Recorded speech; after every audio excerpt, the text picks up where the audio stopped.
All right, welcome one more time. The title of the book is Frontiers of National and International Development, but I have to pause here to deal with my ancestors and other spirits that are permeating. Good evening, everyone. I'm here from 𝘍𝘳𝑚 Media on behalf of our publishers, Bridget and Maggie. We just want to welcome you and thank you for coming to the launch for Frontiers of National and International Development. We hope you continue to share the love for this work, buy the book, get your signings, and just enjoy the rest of the conversation. Thank you. Yeah, I'm also particularly honored to be talking to Professor Busani Ngcaweni, who in an indirect way is a sort of colleague of mine. They smuggled me into the University of Joburg's Business School to engage with the students there on a monthly basis, talking to public leaders who are in the economic and business space, so that we can at least have practical learnings from such individuals. And Professor Ngcaweni plays a critical role in that space as well. But I'm pleased that away from those things, we also know each other very well socially. We've been exchanging ideas over many years, and that he puts pen to paper. Some of us just talk, and that's about it. And then have to watch football and then forget about everything else. So with so many issues in the world today that are capturing our imagination and our focus, making us wonder whether we know as humanity where we are going or not going.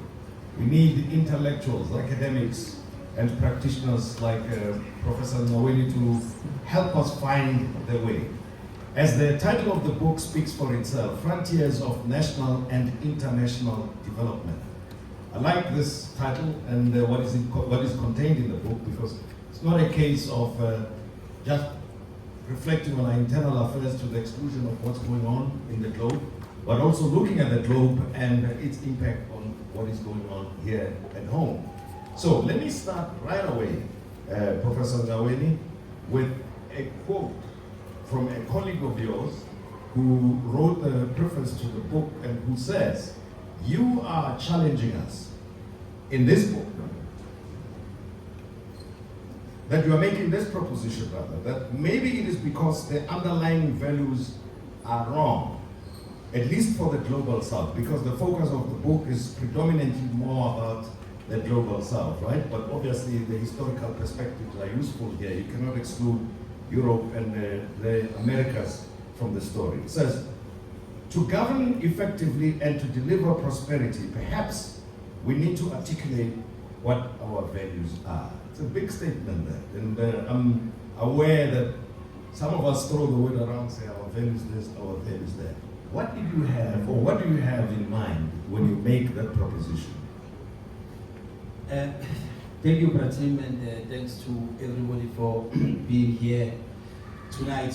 So, I mean, it took about 4.5 years to work on this book. It's my first monograph of several other edited books, and I make very strategic choices. I actually did about 21 chapters, so I've decided to split it, and I kept it the way it is. And 𝘍𝘳𝑚 put me through trouble because it went through peer review 4 times and all of that, and I had to comply each time. And so I carefully made choices around issues of values and so on, because I think the challenge we face in society today is that decisions that we make are not always linked to what we want to achieve. What does this thing represent? Right? Because they are symbols. So if you build a monument, you are reflecting your values. It is very symbolic. It is what people think of you through that symbol that is out there. And so in the exercise of leadership and statecraft, oftentimes we don't ask that question around the value that this thing represents and what we are trying to communicate. The consequence of which is that we can then make decisions as a state and implement projects, sometimes beautiful projects, that then become inconsequential to the extent that there is nothing that people will take away from it, that influences and shapes conditions in society, social or economic. So it's a very deliberate statement to talk about the values of what we want to do and what we want to achieve. Thanks very much, Prof. On the back of that, I want to put it to you, because you've been in government for a long time, as well as being a scholar on the policy front. In South Africa today, we can talk about values, but I think we're battling to define ourselves as to who are we as South Africans. Within in any conversation, quickly we regress to the racial groupings, and then in a socio-economic context, majority of South Africans, from my point of view, unfortunately, would want to be labeled as impoverished, right? Because I'm black, therefore I'm poor. And I think that definition is what majority of South Africans are battling with. They see themselves as a poor people, majority of them, but they live in a country that, for all intents and purposes, is first world, economically speaking. A place like Rosebank is an example of that. If we want to have values, which values, for now, do you think would be appropriate to define who we are as South Africans beyond race, beyond our socio-economic classes? Well, there are many ways to look at that pratim. I mean, within the context of South Africa, in the global south, and globally in general. And so you have to just look at the history as to how did we get here, what defines South Africa before, and what defines South Africa today. And I argue that there are three new South Africans, and you must look at South Africa as having gone through changes over three periods. The first new South Africa was in 1910, when the four republics came together and the union was created. What did that South Africa represent that was created in 1910? And you then measure it by looking at the several laws that are immediately passed after the first new South Africa is created, including the Land Act and many other heinous type of laws that were created. And there was a value system that was being driven through what the state built and designed during that period.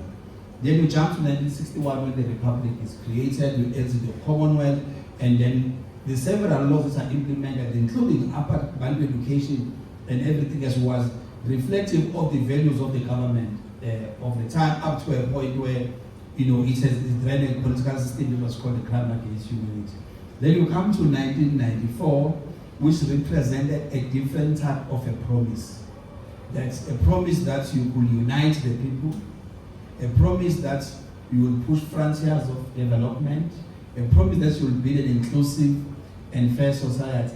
Even up to a point where, and I'm raising this deliberately because there are people who disagree with it, when a decision is made that in pursuing policies of inclusion and redress, that you will include even white women as part of the designated group, that was reflecting a particular value of that political system that was being created. Of course, others may object, but there was a deliberate decision that you wanted to create a new society. To the extent that in what you then do, both by decision you make as well as by what you implement, that it deviates or departs from that thing of building a united, was very critical. It first says it must be united, democratic, but the last one, it also says it must be prosperous. So to the extent that you may be making decisions, you may be acting and implementing things or making statements that may weaken the very value, the foundation under which the post-apartheid state was created, then we are departing from those core values, which is a challenge that we see in public life today. Let me go back to the book. In the book, you say the legitimacy of the state is ultimately secured not by coercion or compliance, but by its ability to fulfill the developmental aspirations of its citizens. And this legitimacy is both performative and procedural, dependent on keywords for me, or keywords. Service delivery, key, that we should say in capital letters, right? As well as participatory governance. My sense is we spend more time focus on the participatory governance. Not that we should reduce the time, but door to door and all of those branch meetings, etc., seem to be the key focus of active politicians than the service delivery element of it. I don't know if you share the same sentiment, but I'm sure you do. Otherwise, you would not have written the book. Well, it's about the challenges in the interaction between the state and society. What is the content and substance of that interaction?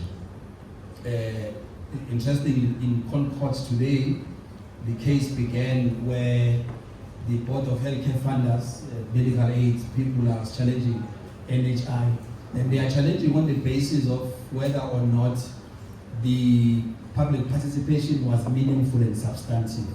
There is already case law in this regard where certain laws had to be turned back to Parliament on the basis of this questioning whether it was meaningful and substantive. So with most of the public participation thing that is taking place, what we have seen, especially in the era of social media, is that it is largely for likes. It is largely for the spectacle that goes with it, than it is about the substance of that. And we have seen that when during the campaigns, people go back and campaign, people say, but you were here 5 years ago campaigning. You said you will fix this and you didn't fix it, which means that we become too preoccupied with the spectacle, including all the grand entrances and all of that and the likes, than we are about substantively how then does our present changes how people do things. We've seen many instances in South Africa where even when the president goes there, they say, but I was here 3 years ago. Nothing has changed. Because those who are supposed to be doing stuff, sometimes you fear that the president, in fact, I can tell you now, that sometimes the level of deterioration is such a problem that there are things that are protocol-wise when the president comes shouldn't be happening. There are people who just don't care, even if the head of state will be coming. Even if you just say, when the president is coming, let's sweep the street, right? Because the president is coming, that the bride is coming, at the very least to sweep the streets and so on. But in some cases, the deterioration is such that even if the president were to come, they wouldn't wake up and say, let's clean the streets, fill the pothole, because the president will be coming. That is part of the challenge we are seeing in terms of governance in the country. Now, what is to be done? You have headed the government school, and you have trained a lot of your colleagues. And even in the book, I want to start there more about the domestic matters before I talk about the global relations that you have, as well as your personal experience, since you are attached to a university in China, so I'm aware that you are very, very familiar with the developments in China.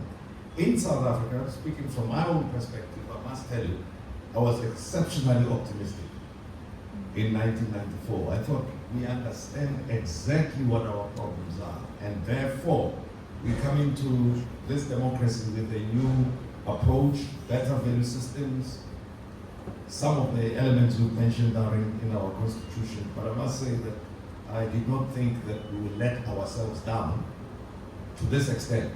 Maybe my expectations were exaggerated, but were they from your own experience? Well, I suppose, where you are in your stage in life and how you see society, you are very much justified to have those concerns, and they are correct concerns. But I am optimistic in a way. And perhaps we must begin by dealing with this idea of South African exceptionalism. Right? So we get liberated last.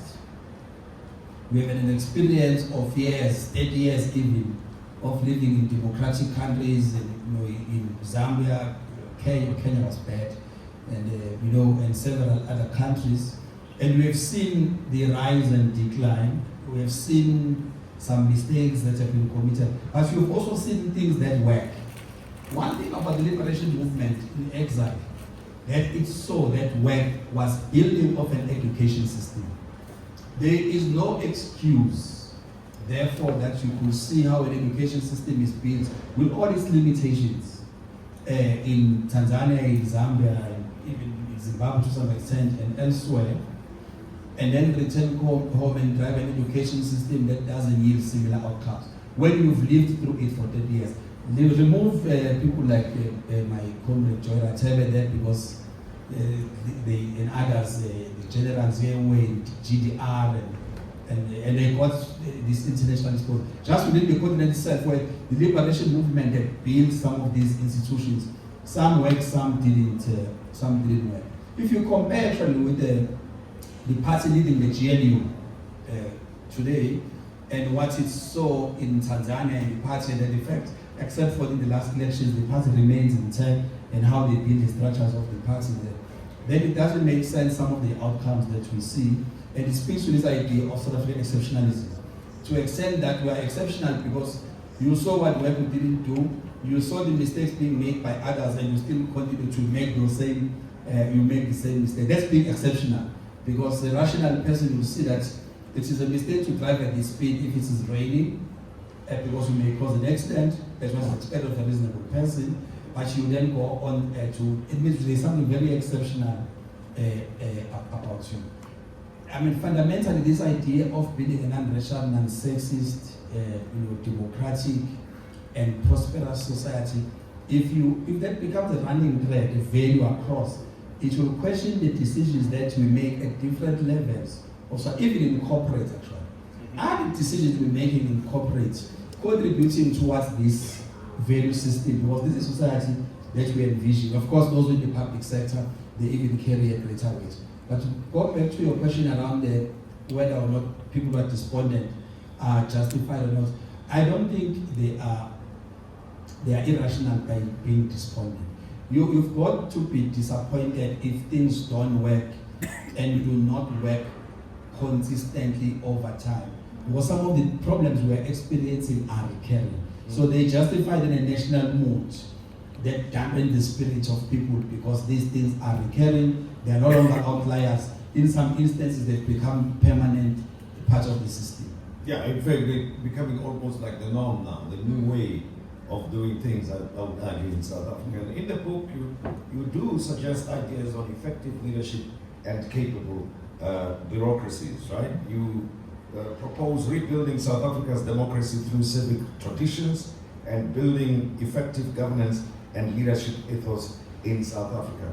And it speaks back to what you've just mentioned about the values that are contained in our constitution. Now, civic traditions, effective governance, leadership ethos. What we have today, is it good and fit for purpose or not? What we're all about in terms of trying to deliver on our values and aspirations. Well, again, the charter about building civic traditions is very deliberate. And a colleague of mine from the presidency, 𝘍𝘳𝘍𝑚 𝑒𝑚𝑛𝑔𝑜 insisted some years ago that I read the book by Robert Brookman on civic tradition. Now, given the history of South Africa and how we built a system that led us to where we are, one thing about the liberation movement was that it was connected to the people, to the extent that its decisions had at all material times had to reflect what the feelings of the people were at the time. I'll give you one example which is very key. The decision around when we were, the armed struggle, the decision was very clear that you will target state institution, and in the main it would be military. Because the struggle was not against white people, it was against domination, right? That was a value system that was being driven, and because you understood by interacting on the ground what the feelings were, the civic movement was very strong, and you could see the outcome of that in the decision being taken by leadership, including how you conduct military operations as but one example. What we see today, and even the parties talk about it, that there's a social distance and so on, that because partly we have actually dismantled or moved away from these civic traditions. We hear politicians say like disgusting things like it's like people are entitled and so on. It's precisely because we dismantle the civic tradition which will close the relationship or the gap between those who lead as well as the society. Which is why now in courts, there will be this question of whether or not public consultation is meaningful and substantive. Ordinarily, if we went back and rebuild those civic traditions, what we then do will always reflect what the feeling of the people are at a particular time. And I bet you that the democratic outcomes will be different if we build that, because the bigger issue today is this social distance. Even when we use social media, we are using it for ridiculousness, we are using it more for likes than we are using it as part of closing the distance between the people and those who are in positions of authority.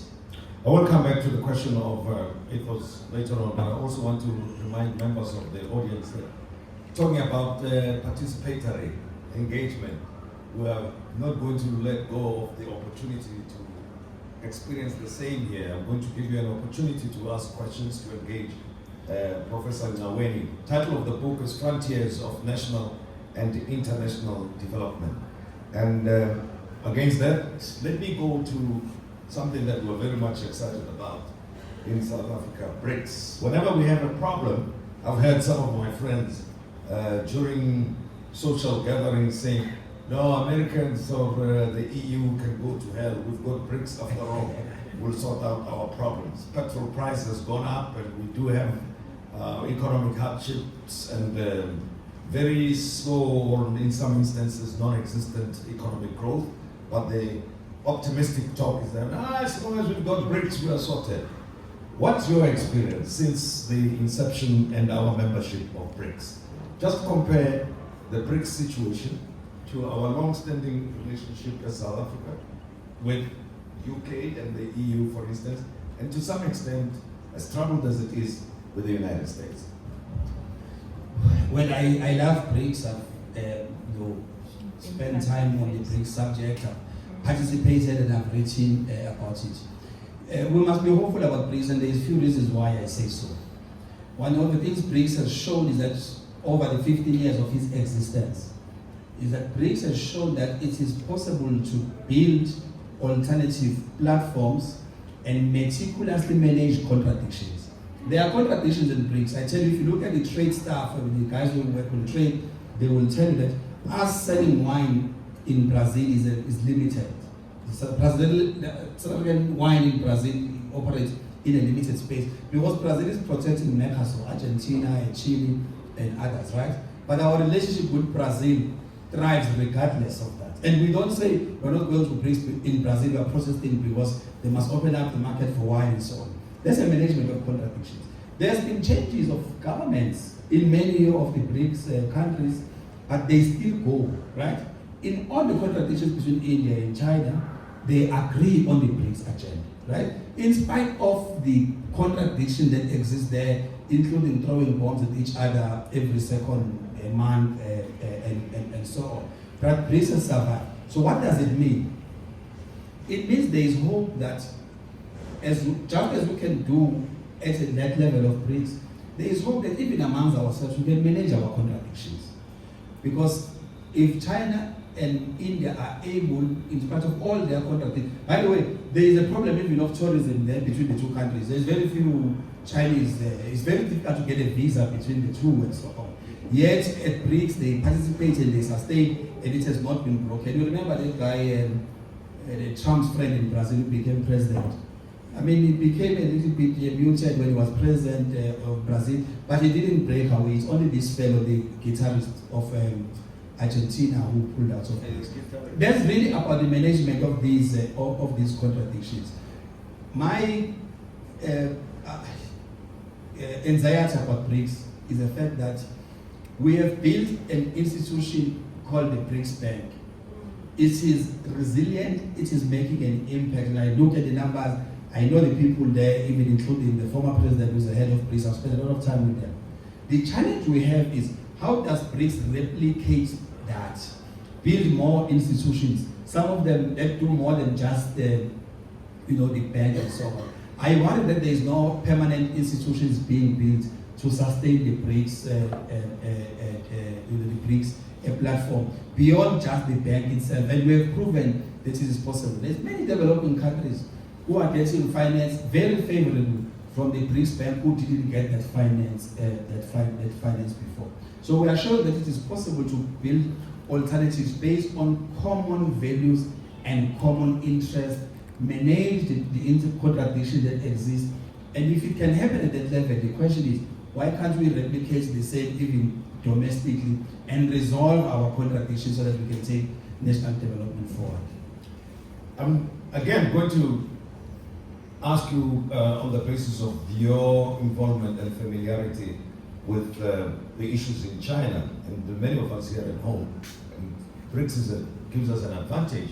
We look at South Africa, our country, and say there was a point, irrespective of the difficult past, where South Africa was way ahead of China economically speaking, GDP size and performance of the GDP or per capita, all of those things. But then China emerged in the early 90s to where it is today, the second largest economy, just about to bypass the United States. And it's got a lot of lessons to teach South Africa. If we gave you the responsibility tonight and said, Professor Ngcaweni, we're lending you 3 years, try and get up to speed and behave and perform like China. What have you learned? What do you think we could do or we could capitalize on in this relationship? 3 years. Give me 3 months, maybe. So 3 months. Look, so I spent 15 years in the union buildings, and I had an advantage or rare privilege of traveling to more than 50 countries around the world in the 15 years. And I used to take notes in these countries. So I got to understand why things work in certain countries and why things deteriorate or they get stagnant in some of the countries. But all friends in Sweden were in the party, the SDP, and I've asked them why Sweden evolved the way it has, to a point where the SDP loses power after 40 years. There's few things we must do, and there are lessons in recent history from Widodo in Indonesia. Amongst others, in no particular order of priority, is that these countries are characterized by a leadership that is obsessed with development. There is so much obsession about development and its outcomes. That's what drove Widodo, and that is why one of the fastest growing countries, even outside of the money matrices, is Indonesia. He was able to mobilize a developmental elite across institutions, across all the islands in the country. He was able to leverage some of their natural resources like minerals and leverage it as an instrument of industrialization.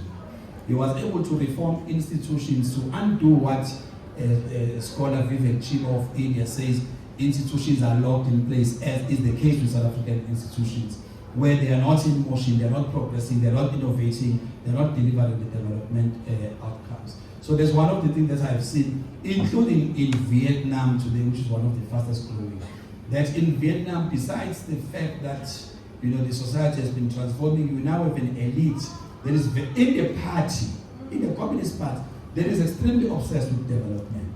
And that is the ethic that drives them in that country.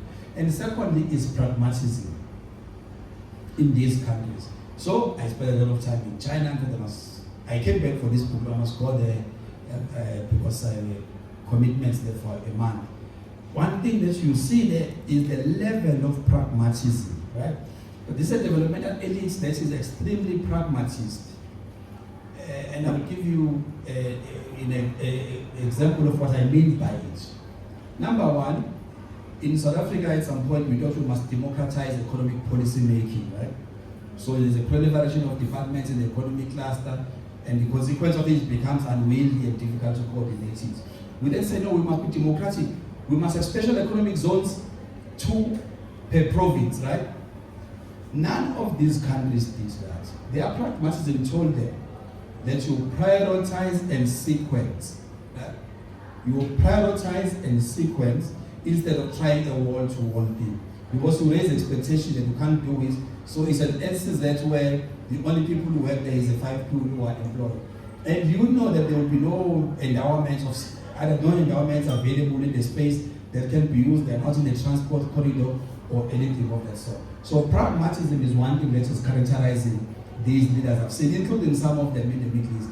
And finally is the issue of how you mobilize the bureaucracy as a motive force if you use the local language, but as a productive force if you use the Marxist language. Mobilizing the bureaucracy as a productive or as a motive force to the extent that everything that the bureaucracy does, as they've done in Singapore, leads to a particular socio-economic development outcomes, and they are measured by it. What we've done in South Africa, which I deal with in the book, is that bureaucrats are caught in the tyranny of the log frame.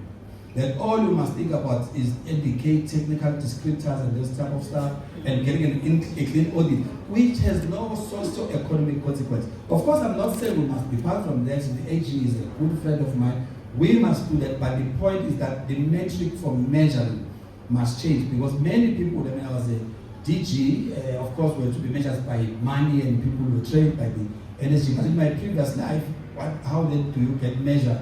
You are measured on the basis of you getting a clean audit. I'm not saying we must abandon that, because there's so much abuse of state resources. We must maintain it.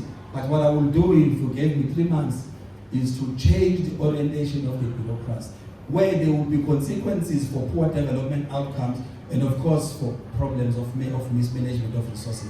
The consequence today is that there will be poor development outcomes. I can underperform for 10 years and nothing will happen to me for as long as I did not get a qualified audit. That is one thing that I have seen happen in many countries. How Museveni, I know this, is reorganizing the bureaucracy in Uganda, how they've mobilized the bureaucracy in Tanzania is different to how in South Africa we are mobilizing the bureaucracy to support the development. In fact, most bureaucrats are just ball boys and ball girls of politicians and so on. And that is why then the type of development outcomes we have in certain instances. Well, disturbing reports recently, which you probably know more about than I do. I saw, I think it was in the Sunday newspaper, 800 billion rand spent on public servants who have not been at work, some for years. So all you do is you score a gig with the government, and then you have problems, you're placed on suspension. You can stay home for as long as you want to withdraw your salary anyway. There's no one who's going to dismiss you or, get rid of such people from the system. Why is that the case? That's point number one. Number two, and I know you make the point in the book, there's a call you make for a meritocratic approach to the recruitment of people in the bureaucracy or the public sector. But, we've got our word here at home. We call it deployment, right? And one could say, what we mean is patronage, actually. So, I don't know how you implement meritocracy in an environment which encourages that. That's point number two. Number three, I'm suggesting that we have too many layers of government in South Africa than we need, and it speaks to the point you make about the economic free zones. 9 provinces that were not really part of the idea at a certain time in 1994. Now we have them. And then, of course, we've got the local governments, district development models, etc., where there will be quarrels about who should do what, where. At the end of the day, you end up with a stalemate where development does not take place. There are 3 points to my question. So how do you respond? Well, I'm in a university. I'm working on it in 3 months. Okay. So I'm in a university now. DVC, Prof. Kami is here, and other colleagues. And in a university setup, the metric of measurement is such that even if there were to be 1 million of you, you won't be able to easily hide, right? So the metric of measurement in the university is that you teach and supervise, and so it must be in your contract. You must be able to prove that, regardless of how big the faculty is that you must research and publish, and there is a metric. You can see that this one is not published, This one is published and so on. And then there is the other part, which is the community engagement and so on. The problem that what we are measuring in the main, we are measuring the finance and procurement related issues then more than we are measuring the impact of what we do. The consequence of which is that if I am a DG and I have 50 people on suspension, for as long as I may be getting a positive audit outcome, I may not be obsessed about losing this capability that is sitting at home, regardless of circumstance. Whereas if you flip the script and you look at the impact and the outcomes of the work we do, none of us will want to have 10 people who are not accounted for. Because if those people were at work making a contribution, you might increase your performance from 60% to 50% and so on. I don't believe that we're at a stage where there's an institution that can effectively perform by when there's 10 senior managers who are not at work, who are and so on. So this is one crisis that we face. But there is a second one. To the extent that what you say is true about building different layers. So there are people in the system that if you were to remove that layer, the system will not collapse. I mean, in the work that I do on institutions, for example, I do ask a question in a session like this as to, if we removed all chief directors in this department, will this department collapse? They hate me for it, but I don't care really. I don't want to be liked by them. The reality is that there are many institutions where you can remove any particular layer of leadership or management and the institution will not collapse. You know, I was talking to one MEC, I won't tell you which province. She was complaining this, let me say he or she, okay, of her. He or she. This MEC is complaining, right? He's saying the bursary money in the department is being consumed by people in senior management. It's not being consumed by people at entry level, those who need the skills, those who do the actual work in the institution. So if these senior managers who sit and came up, and I mean, a lot of them are UJ, so it's okay, we meet our enrollment target. And they're on bursaries, they pay, so we don't have a problem of people not paying the JPS. But the point is, then they never work because they are studying and it's understood, but they are senior managers, so no one will say anything. There are those layers where there are people who can be unaccounted for a particular period, and their absence doesn't impact negatively or positively on the work that we do. So there is a need to review. The review, I'm not using the liberal, right-wing argument around the, size and shape of the state. I'm using it from a different angle, which is when you've built, there are people of advanced age here who live in 4-bedroom houses. There is a point at which, at your age, you review your occupants of a 4-bedroom house because everybody has left. It's now a kind of an emptiness, as old people would say. There's a kind of a debate we must have about certain institutions around how we do this type of a review 15 years later, so that we can re-engineer so that it can perform better. So it's not about getting rid of people per se, but how do we optimize service delivered and the impact socio-economically in the country. There is a paper that I've done where I look at institutions in South Africa and I characterize them. The institutions we inherited, like the post office stuff, right? I heard the debate about the post office. It's really a counterintuitive, useless thing because you inherit this thing, you keep it as is, we're not doing decisive reforms and to reimagine its role in new society. There are institutions that we build that were part of the democratic and liberation impulse, like SASSA. With all its flaws, SASSA pays 14 million people grants on the first of every month without fail. They do it diligently, no matter whether you like grants or not. It was engineered by officials there in government. They didn't bring McKinsey to do it. And then there will be other institutions like Italy, like foolish debate taking place, unscientific. When in fact the crisis of Italy is legally, institutionally, was not created by Italy. It was created by National Treasure. And these are my friends, I tell them, it was National Treasure who created the problem. Because when they were changing the Banking Act, they made banking a national competence. But Italy was owned by a province. Without building provisional arrangements, so what they do, they gave us an exemption. Years later, is operating illegal. It is illegal unless we extend the exemption, precisely because this is what happened when we were changing the Banking Act. And it's one of those that we inherited. And then there's some institution that, this is another proverb. In South Africa, for every developmental challenge, we create a new institution.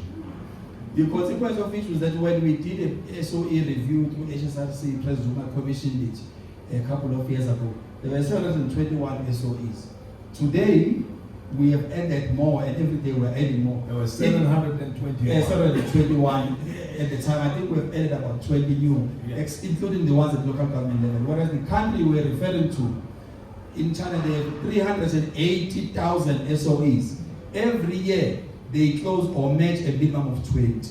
We are creating, for every problem, we create a new institution, and then the problem then just balloons and persists. And of course, then going back to the money issue, we know how much they lose, some of them. Let me just leave the South African issues alone for a moment. We have a lot to talk about in that context, and talk about the global situation. Israel has issues with Iran, and then mobilizes the United States that together they should go after Iran, and then the war erupts there. Was it the beginning of February? Yes. And then we have a war that the US said would last at most 4 to 6 weeks. We are now in May. Many problems have emerged that affect everybody around the world. The shortage of fuel and prices going up, and the shortage of fertilizer, etc., etc. The American president turns around and says, no, but everybody must do their fair share to deal with the regime of Iran that, according to him, is against all humanity. BRICS and other formal global institutions seem incapable of responding. The United Nations has not really given useful direction in that regard. So what is going on with these international arrangements and the whole point of development? Yeah, okay, let me try to be short. So the Middle East situation is giving us a number of useful lessons. It's a big mirror of where we are, all of us. So if we take the countries in the Gulf, those small countries, what Trump has done is to disrupt and burst the bubble in places like UAE, because they built a bubble around safety and prosperity, and they thought they had a guarantor because there were these military bases there. That bubble has burst. The people who are still flying there, who are still staying there, is Europeans who are there because they have assets, they are running away from paying tax and whatever. So the bubble of a city state that hedges, its better and future on the basis of protection from a superpower has been passed. So there has to be a reading and renegotiation. There's an interesting literature, by the way. We read about China, India, and so on.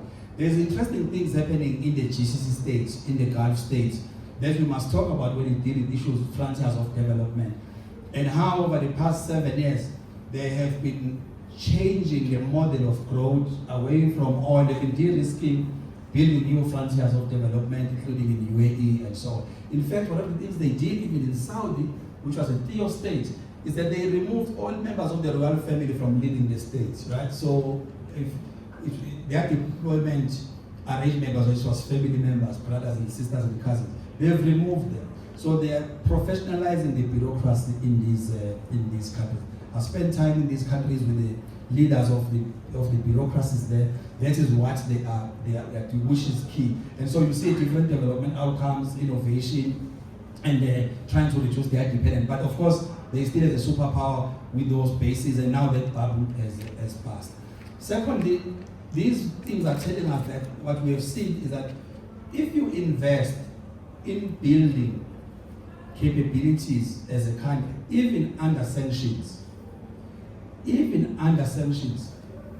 may like it or you may not like it. But the fact is, Iran produces, in the top 10 countries that produces engineers in the world, Iran is number 8. Wow. Right? And they are producing engineers. In fact, 50% of the people they are producing are engineers.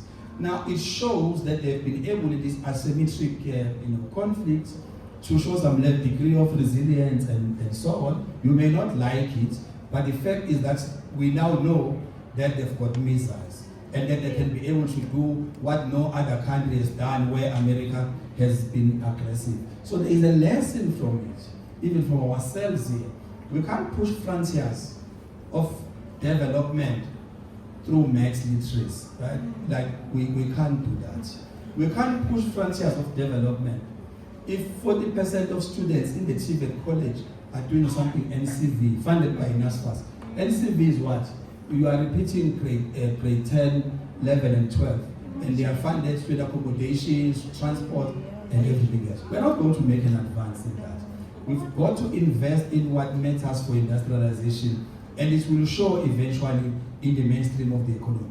The highest paid artisans in this country, blue-collar workers, are auto sector workers because they are highly skilled. The skills intensity in this space is very high. So you can imagine if we wanted to build a skills base more or less similar to that in the auto sector, J will be happy, he will be growing his membership. But you will see different outcomes because that becomes an attractive factor where we are able to build. People who are doing research in this space are able to show, by the way, that even with the EV thing coming, the level of skills amongst these people are such that even a factory itself can transit and produce more other sophisticated products. So we see this in Iran, and of course, you may like it or not, but we've seen their military capabilities precisely because they are building this human capital within the country itself. For now, my last question before we conclude, which we'll do in a few minutes' time. You mentioned Global South, and there's talk about African unity a lot in South Africa. But from where I'm sitting, it sounds like just a sentimental story, because South Africa, including the government and ordinary South Africans, we see the world, it looks to me, very differently. When you read about the developments and discussions, engagements at the AU level, and the relationships between South Africa in the BRICS context or in the G20 context, South Africa not invited this year to the United States, the AU itself, under the leadership of a different African country, are happy to go along with that arrangement, and they are talking about their own story to the exclusion of South Africa. So, one part of the question, what is actually African unity? Does it mean going to a meeting at the AU and that's about it?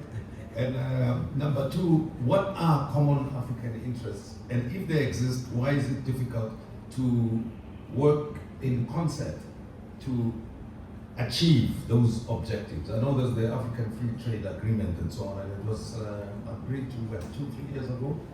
But yeah, that's about it. That's what we had then. But China recently says tariff-free to all countries. They just make an announcement and implement almost right away. South Africa being one of the first beneficiaries of that agreement. So one, the existence of the AU, what value does it add to its members? Number two, what is the influence of South Africa in the AU or vice versa? Okay, so firstly, part of the challenge that is common in the continent, I've mentioned the first, which is the fact that we do not have, maybe it's there in some countries, we don't have a critical mass of an elite that is obsessed about development. An elite that says, I've got 5 years, in 5 years there should be the outcomes of my program of action, and then you mobilize all motive forces towards that, including private capital, investors, and so on. The second one is that there has been an erosion of statecraft in some of these countries, which means the ability to effectively and diligently execute these political mandates and the program of government has kind of weakened in some of the countries in the continent. The consequence of which is that you may not be building roads and infrastructure at a rate and pace at which society requires, and that will be able also to be a pull factor to bring foreign investment. And so there are many countries in the global south and in the African continent when you have bureaucrats who are paid, but really, if that bureaucracy was to shut down that department, nothing much will turn on it. I think our study, in South Africa now, our study of dynamics in different countries in the continent, I think is not deep enough to understand what's going on there. There are many of us who never expected the riots that we saw in Tanzania because we were not studying what is going on there. I can tell you, even in Mozambique, what happened with those riots, we are not there. When I'm saying there, I mean in South Africa. Maybe those who have been Rio Tinto, they've got investment there, maybe they are there because there's a bigger risk. Governments, universities, and everybody, we are not there to understand what is actually going on and what led to this. At a deeper level, not what we read in the mainstream media. The consequence of which, therefore, is we will struggle when contradictions emerge. Because our management of those contradictions are not driven by evidence, are not driven by our deeper understanding of the dynamics in that country and how politics might shift in a particular direction. We invest through our men and women in Congo. There are very few South African scholars who are studying Congo. Some are based on what they know about it in the past and so on. But younger scholars who are able to influence decision makers and others to say, this is what will be happening in Congo in the next 50 years. So we're not building those type of capabilities which will enable us to manage that relationship like with Congo, for example. And then lastly, is that the issue of incentives. So what's the incentive that drives political actors in the state and outside of the state? And we have to engage with this type of incentive because if the incentive is, when I leave, I will have built 20 schools, and that is an incentive you will be remembered for building 20 schools, we become very crystal clear and then you mobilize the resources towards the building of it.